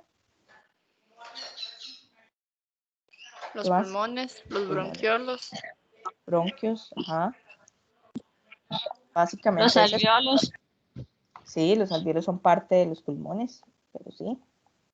Todo eso, ¿verdad? Entonces, el aparato respiratorio tiene una vía aérea superior y una vía aérea inferior. Entonces, si nosotros hablamos de vía aérea superior, estamos hablando de nariz, de faringe y tal vez un poquito de laringe. Ya la parte inferior ya sería tráquea, bueno, un pedacito de laringe, tráquea, pulmones, básicamente. Entonces, lo primero que vamos a estudiar es la nariz. Ahora, alguien me dijo la boca. la boca no pertenece al sistema respiratorio, pero hay una estructura que se comparte entre el sistema respiratorio y el sistema gastrointestinal. ¿Por qué? Porque la boca pertenece al sistema gastrointestinal, pero hay una parte en el que hay un órgano en que lo comparten los dos sistemas, y ahora vamos a ver cuál es. Entonces, lo primero que vamos a empezar a estudiar es la nariz, esta que está aquí arriba. Entonces, de anatomía realmente a mí no me interesa mucho que sepan de la nariz, lo único que quiero que sepan es que, bueno, esto vean que es un corte sagital, o sea, estamos viendo a la persona de lado. Entonces, esta es la nariz de la persona, y dentro de la nariz nosotros tenemos como tres montañitas, por así decirlo. Ven, una montañita aquí, una aquí y una aquí. Estas montañitas se llaman cornetes. Hay un cornete superior, un cornete medio y un cornete inferior. ¿Y para qué sirven esos cornetes? Bueno, uno diría, ¿cuál es la función de la nariz? El olfato, ¿verdad? Eso es lo que diría uno. Pero realmente el olfato no se da en la nariz. El olfato realmente tiene que pasar hacia una parte del cerebro, ¿verdad? Que se llama bulbo olfatorio. Entonces, lo que hace la nariz es detectar ese estímulo olfatorio, pasarlo hacia el cerebro, hacia el bulbo olfatorio. Y ahí es donde nosotros tenemos realmente el olfato. Ahora, que sí, el olfato es una función de la nariz, sí, pero no es solo de la nariz. O sea, el cerebro tiene su parte ahí. Ahora, ¿cuáles son funciones que son meramente en la nariz? Estas que están aquí. Calentar, humidificar y filtrar el aire inhalado. Esto es demasiado importante. ¿Por qué? Nosotros, la temperatura corporal normalmente ronda entre los 36, 37, por ahí, incluso los 38. La fiebre se considera por encima de 38,3, más o menos, 38,3, a menos que sea un neonato. Un neonato ya con 37 ya es fiebre. Pero después de eso, 38,3 ya uno consideraría fiebre. Entonces, si ustedes van a ir a elevar y si tienen 37, eso no es fiebre, ¿verdad? ¿Y por qué les digo esto de la temperatura corporal? Porque el aire, ¿verdad? Afuera, ¿qué podemos estar? Por ejemplo, aquí en Alajuela, ¿qué podemos estar hoy a 27, 28 grados? No sé, por ahí. Y digamos que yo estoy a 36, 37 grados dentro de mi cuerpo. Entonces, hay una diferencia de temperatura entre el aire afuera y mi cuerpo. Entonces, yo necesito calentar ese aire que entra para que el choque térmico no sea tan fuerte. Imagínense que ustedes estén en Coronado y que estén, no sé, a 15 grados, 16 grados, y su cuerpo está a 37. O sea, hay más de 10 grados de diferencia. Entonces, en esos casos, el cuerpo tiene que calentar el aire que entra para que no haya tanto choque térmico. Por eso es que es tan importante la nariz, por eso es que cuando ustedes respiran por la boca, el choque térmico es mayor, porque ustedes no están calentando el aire como deberían, como lo hace, digamos, la nariz, porque para eso existen todos estos cornetes. El aire se queda un ratito aquí en la nariz, se calienta y pasa, ¿ok? Entonces, por eso es que está importante. Ahora, ¿qué otra función es importante? Humidificarlo. La nariz, ¿verdad? Está compuesto por mucosa y esa mucosa de la nariz está húmeda. Entonces, ella humedece al aire para que también tenga como una mejor entrada hacia el cuerpo. Y la filtración del aire inhalado, que esto es súper importante. ¿Por qué? Porque el aire, ¿verdad?, que está en la atmósfera, pues viene sucio. Imagínense todo lo que tiene, ¿verdad? Tiene compuestos de los carros, basura orgánica, tiene muchísimas cosas. Entonces, a nosotros al inhalar, estamos inhalando todo eso, ¿verdad? No es como que nosotros seleccionamos lo que inhalamos, no. Inhalamos todo eso. Entonces necesitamos hacer una limpia, por así decirlo, de ese aire. Entonces, para eso necesitamos respirar por la nariz. Los pelitos que hay en la nariz nos ayudan para filtrar. Por eso es que no es conveniente las personas que se rasuran la nariz y se quitan los pelitos, porque esos pelitos son necesarios para filtrar el aire.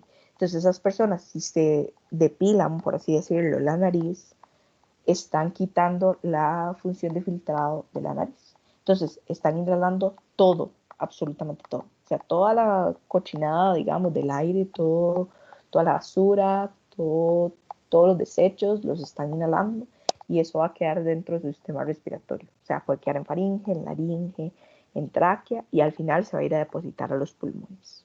Entonces, por eso, por ejemplo, alguien cuando fuma está inhalando muchas veces el aire por la boca, entonces tiene aún menos posibilidad de filtrar porque la boca no tiene pelitos. Entonces no filtra nada y por eso es que todas las sustancias que vienen en un cigarrillo se tragan y por eso es que los pulmones se ven como negros, se ven con puntitos negros, porque todo eso se lo tragaron y se depositó en los pulmones. Entonces lo único que yo quiero que ustedes sepan de la nariz es que tiene 3 cornetes que sirve para calentar, para humidificar, para filtrar el aire, para detectar el olfato y que aquí atrás se comunica con el siguiente órgano que corresponde al sistema respiratorio, que sería la faringe. Entonces aquí yo voy a agarrar esta imagen. Un segundo. Aquí yo voy a agarrar esta imagen y voy a dibujar acá en amarillo como, bueno, no, sí, en negro, no importa. Voy a dibujar acá como una puerta y aquí otra puerta, ¿ok? Estas 2 puertas se llaman coanas, ¿ok? Y las coanas es donde termina la nariz e inicia la faringe. Entonces, antes de esta puerta, todo esto se llama nariz. Después de esta puerta, todo esto se llama faringe. Entonces, la faringe va desde aquí, desde las coanas, hasta abajo. Ya esta parte se llama faringe y todo lo de arriba se llama nariz. Entonces, ahora vamos a ir a estudiar la faringe, que es esta. Entonces, igual voy a agarrar esta imagen y la vamos a ver aquí más grande. Profe, ¿por qué se le inflaman a uno los cornetes? Los cornetes se pueden hacer más grandes de la cuenta cuando, por ejemplo, la gente rinítica, o sea, como el 100% de este país, básicamente, porque Sí, yo. Vivir en un país tropical es sentencia a tener rinitis. O sea, no podemos evitar tener rinitis si vivimos en un país como este, con la cantidad de humedad que hay. Entonces, las personas que sufren sobre todo de rinitis alérgica, porque hay diferentes tipos de rinitis, la rinitis alérgica, que pasan rascándose la nariz y que pasan congestionados y todos, normalmente sufren algo que se llama hipertrofia de cornetes. O sea, que los cornetes se les hacen más grandes de lo normal. Entonces, de hecho, usted ve la nariz de una persona, ustedes, digamos, pueden ver la nariz, qué sé yo, con una luz del celular y pueden ver los cornetes. O sea, los cornetes sí se ven normalmente en todas las personas, pero en una persona rinítica alérgica se ven mucho más grandes. Y es por eso, porque son alérgicos. Entonces los cornetes se hacen más grandes porque siempre están inflamados, siempre. Básicamente es por eso. Entonces, sí, si ustedes ven a una persona y ustedes ven que los cornetes de esa persona se ven muy prominentes, pónganle la firma que esa persona es rinítica, de fijo, o alérgica, porque va a pasar. ¿Ven? Pero es por eso, por inflamación. Ahora, bueno, seguimos. Recuerden que esta parte que está aquí es nariz, ¿verdad? Que aquí tenemos 2 puertas, 1, 2, y que esas puertas se llaman coanas y que dan espacio a la faringe. Entonces la faringe es todo este tubo rojo que yo estoy poniendo aquí. Este tubo rojo de aquí a aquí es faringe. Este es el órgano que comparte el sistema respiratorio con el sistema gastrointestinal y ahora vamos a ver por qué. Resulta que la faringe se divide en 3 partes, pero estas partes son, ¿cómo les digo? Son partes como imaginarias, por así decirlo. Es como para estudiar la faringe con más sentido. ¿Qué quiere decir esto? Bueno, esta parte de la faringe, esta primera parte en amarillo, ¿verdad? Esta que yo estoy pintando en amarillo. Esta primera parte, vean que es la parte de la faringe que se comunica o que tiene contacto directo con la nariz. Entonces, como es la parte de la faringe que tiene contacto directo con la nariz, se llama nasofaringe. ¿Sí? Esa parte amarilla. Pero resulta que existe otra parte, como esta, la parte celeste. Esta parte celeste, que está aquí, esta celestita que está aquí, se comunica con la boca. La boca es esto que está aquí. Si ustedes ven esto grande que está aquí adentro es la lengua, ¿sí? Pero esta es la boca. Entonces vean que la boca se comunica con un pedacito de la faringe.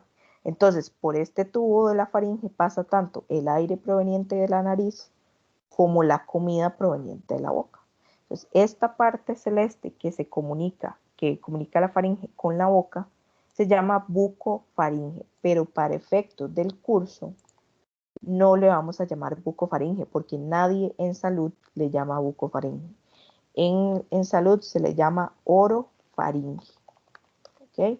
Entonces la parte que comunica la boca con la faringe se llama orofaringe, no bucofaringe. ¿Sí? Y la tercera parte, que es como rosadita, ¿verdad? Entonces pongámosle que es rosadita y la pintamos aquí. Esta parte rosadita se comunica con la laringe, que es el tercer órgano del sistema respiratorio. Entonces yo voy a irme aquí en negro y voy a hacer aquí una diferenciación. Aquí hay dos tubos. Aquí hay un tubo que se va por acá, que se llama laringe, y hay otro tubo que yo voy a poner en verde, que se llama esófago, que va aquí atrás. ¿Ok? Entonces la faringe, recuerden que la faringe lleva aire gracias a la nariz, pero también lleva comida gracias a la boca. Entonces, justo en este punto, voy a poner un punto rojo, justo en este punto, dependiendo del contenido que traiga la faringe, así se va a ir por uno de estos tubos. Entonces, si en este momento lo que llega a este punto es comida, entonces la comida se va a ir por el tubo verde, por aquí. ¿Por qué? Porque el tubo verde es el esófago y el esófago pertenece al sistema gastrointestinal, por ahí se va la comida. Pero si lo que la faringe trae es aire, entonces aquí en este punto el aire se va a ir por este otro tubo. Y este otro tubo se llama laringe. ¿Ok? Laringe. Entonces, esta parte de la faringe que se comunica con la laringe se llama laringofaringe. Entonces vean que la faringe recibe nombres dependiendo de la estructura con la que se conectan. La parte de la faringe que se conecta con la nariz se llama nasofaringe, la que se conecta con la boca se llama orofaringe y la que se conecta con la laringe se llama laringofaringe. ¿Sí? Entonces, este tubito verde todavía no lo vamos a estudiar, el esófago, lo estudiaremos cuando veamos el sistema gastrointestinal, pero por la clase de hoy nos vamos a ir por el otro camino, o sea, nos vamos a ir por el camino de la laringe. Entonces, ¿qué quiero que sepan de la faringe? Que la faringe conecta la nariz con la laringe, ¿verdad? Si yo les pregunto, ¿qué conecta la faringe? Entonces me dicen, la faringe conecta dos estructuras, la nariz arriba y la laringe abajo. O les pregunto, ¿en cuántas partes se divide la faringe? La faringe se divide en tres partes, la nasofaringe, la orofaringe y la laringofaringe. O les pregunto, ¿qué estructuras conecta la orofaringe? Entonces ustedes dicen, la orofaringe conecta la boca con la faringe. Cosas así. Eso es lo que necesito que sepan. Ahora vamos a estudiar la tercera parte, que es la laringe propiamente. Entonces ya vimos la nariz, luego vimos que seguía la faringe y después de la faringe sigue la laringe. Entonces la laringe es como agarrar esta imagen, ¿verdad? Y que el tubo nada más divaje un poquito más. Voy a borrar aquí esto. Entonces ahí se terminó la faringe, digamos. Y entonces la laringe es el mismo tubo para abajo. O sea, denme un segundo. Es seguir el mismo tubo, solo que ahora se llama laringe. Entonces esta parte es la laringe. Resulta que en la laringe existen dos estructuras súper importantes. Una que está aquí, que es como, vamos a ver si lo logro hacer aquí. Una aquí, que es como una tapita. Acá, justo aquí, hay una tapita.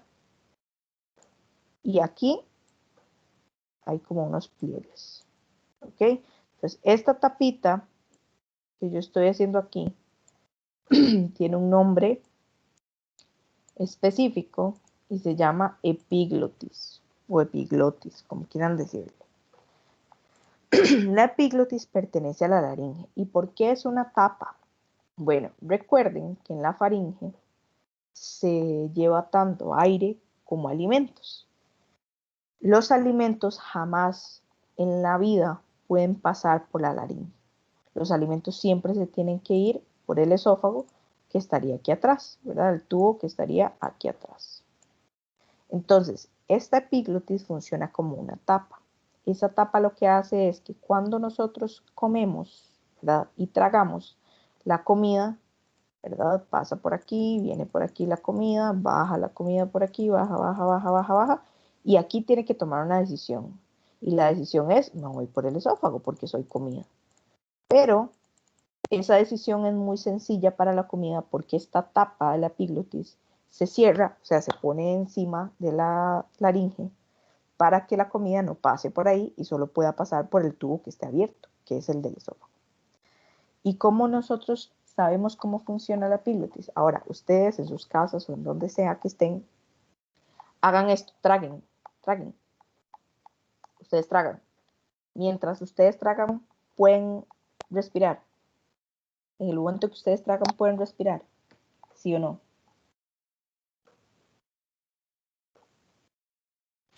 ¿No? No, porque nos ahogaríamos. No, No, ¿verdad? O sea, profe. justo en el momento que ustedes sienten que están tragando, ustedes tienen la nariz cerrada. No pasa aire. O sea, háganlo, no pasa aire. ¿Y por qué es? Porque en ese momento que ustedes tragaron, la epiglotis se cerró. O sea, la tapita se puso aquí encima. Entonces, no hay aire que pase hacia abajo, ni nada que pase. Entonces, por eso es que uno no puede pasar aire ni nada, porque la tapa está cerrada. Entonces, lo único que pasa es la comida hacia el esófago. Entonces, ahí es donde nos damos cuenta que si nosotros tragamos, esta tapa está cerrada. Ahora, a veces a uno se le va algo por mal camino, por así decirlo. Entonces, muchas veces es, qué sé yo, que un granito de arroz logró pasar aquí a la epiglotis porque la epiglotis no se cerró bien, o incluso con la saliva. A veces uno siente que la saliva se le va por acá. Cuando siente eso, es que se le fue un poquito por aquí, por la laringe, donde no debería, pero digamos no lo suficiente como para ahogarnos, ¿verdad? A menos que se nos vaya, no sé, un mamón chino o algo así, ¿verdad? Que nos tape por completo la laringe, pero puede pasar. O sea, la epiglotis no es 100% efectiva, por así decirlo. A veces se nos va algo. Y uno lo siente, ¿verdad? Porque uno empieza a toser, uno siente como que hay algo que no está bien, que literal se fue por mal camino. Ahora sí, esa es la función de la epiglotis. Ahora, esto que está aquí abajo, esto que está aquí, toda esta zona, por así decirlo, esta zona, se llama glotis. Epi significa arriba o hacia afuera, entonces por eso se llama epiglotis, porque está arriba de la glotis. Esta parte de la glotis lo que contiene son las cuerdas vocales. Entonces la glotis, aquí lo que hay, como estas montañitas que están aquí, son nuestras cuerdas vocales. Nosotros tenemos dos tipos de cuerdas vocales. Unas cuerdas vocales falsas y unas cuerdas vocales verdaderas. Las cuerdas vocales falsas están aquí arribita y las verdaderas están un poquito más abajo. Las falsas son como para protección y las de abajo son las que sirven ya para cuerdas vocales. Entonces, si yo les digo dos estructuras que son importantes en la laringe, entonces me dicen la epiglotis, ¿verdad? Porque la tapita es súper importante, y la glotis porque es la zona en la que están las cuerdas vocales. Entonces, acá nos vamos a ir a la laringe. Esto es un corte de laringe coronal.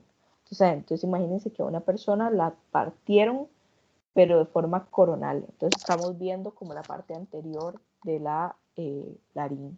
Entonces esto que está aquí arriba, que yo estoy señalando, es la tapita, o sea, la epiglotis. Y aquí abajo, estas dos de arriba son las cuerdas vocales falsas. Y estas de aquí abajo son las cuerdas vocales verdaderas. Aquí están las cuerdas vocales. Y esto es la epiglotis. Todo esto es la cavidad de la laringe, que llega hasta aquí, más o menos. Llega hasta un cartílago que se llama cartílago cricoides. Esto que está aquí, que ustedes ven aquí. Voy a copiar esta imagen para que la vean mejor. Aquí.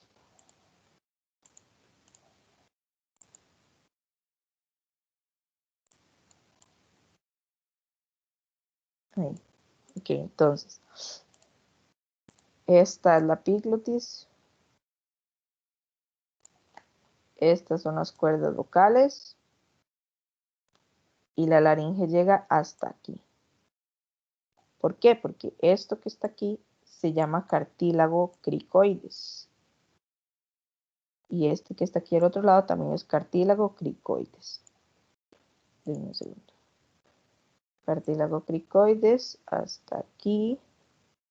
Y cartílago cricoides hasta aquí abajo. Entonces la laringe llega hasta el borde inferior del cartílago cricoides, o sea, hasta esta línea. A partir de aquí ya deja de llamarse laringe y todo lo que esté aquí abajo se llama tráquea. ¿Ok? Se llama tráquea.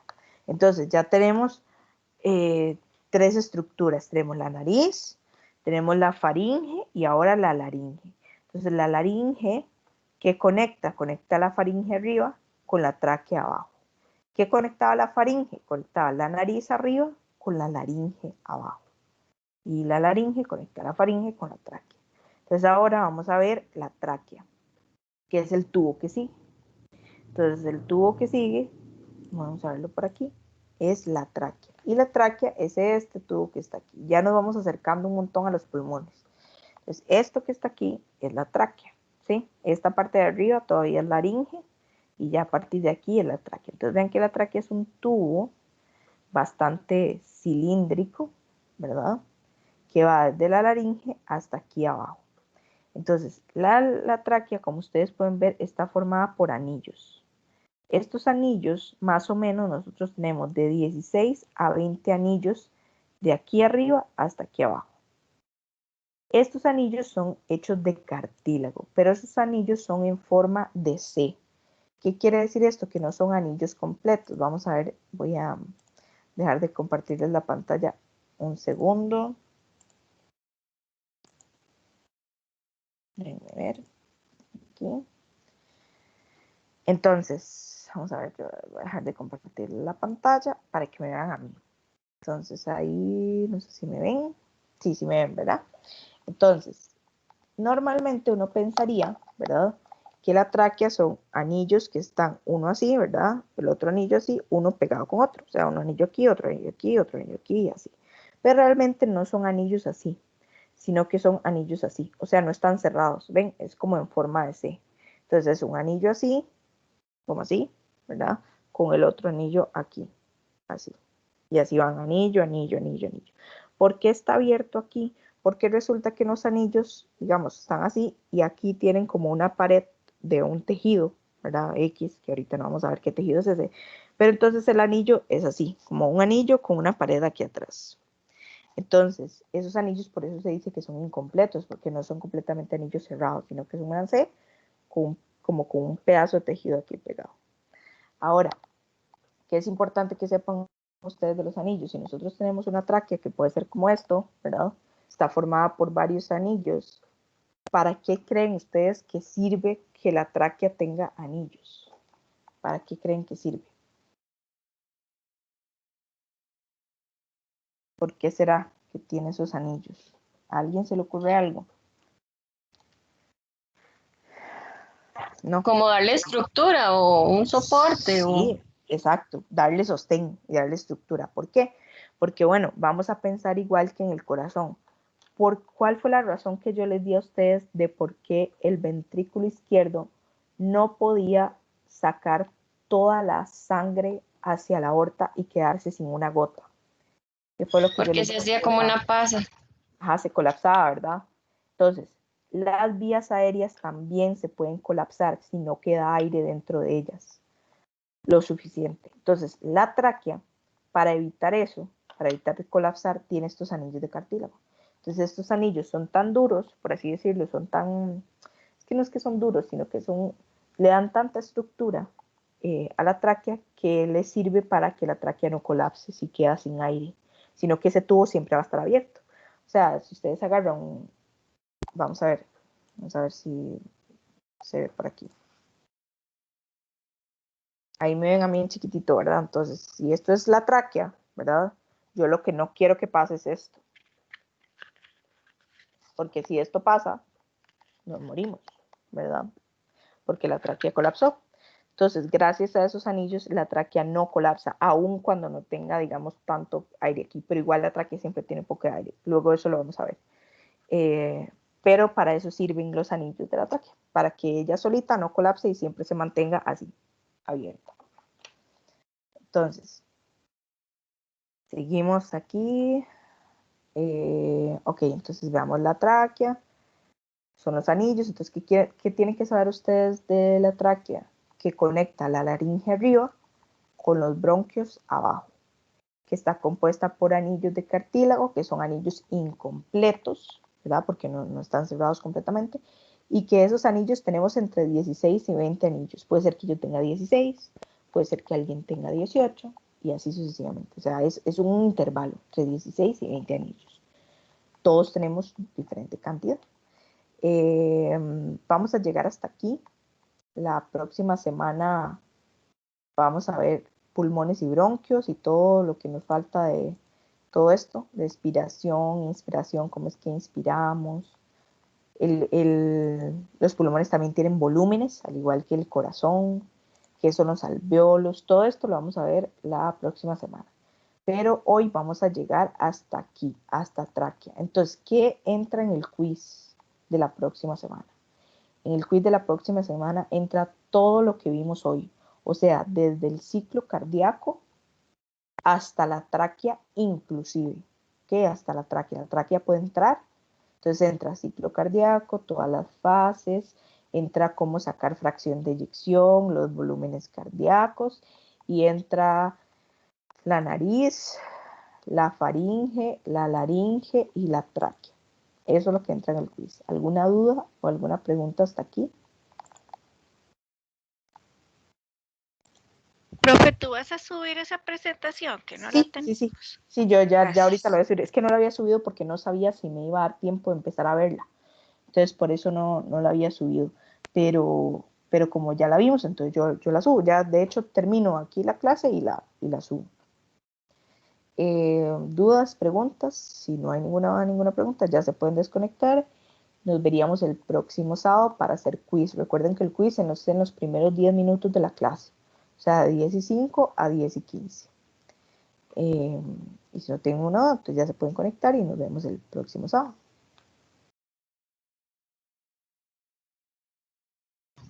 Chao, profe. Gracias, Chao, Hasta profe. muchas luego. gracias.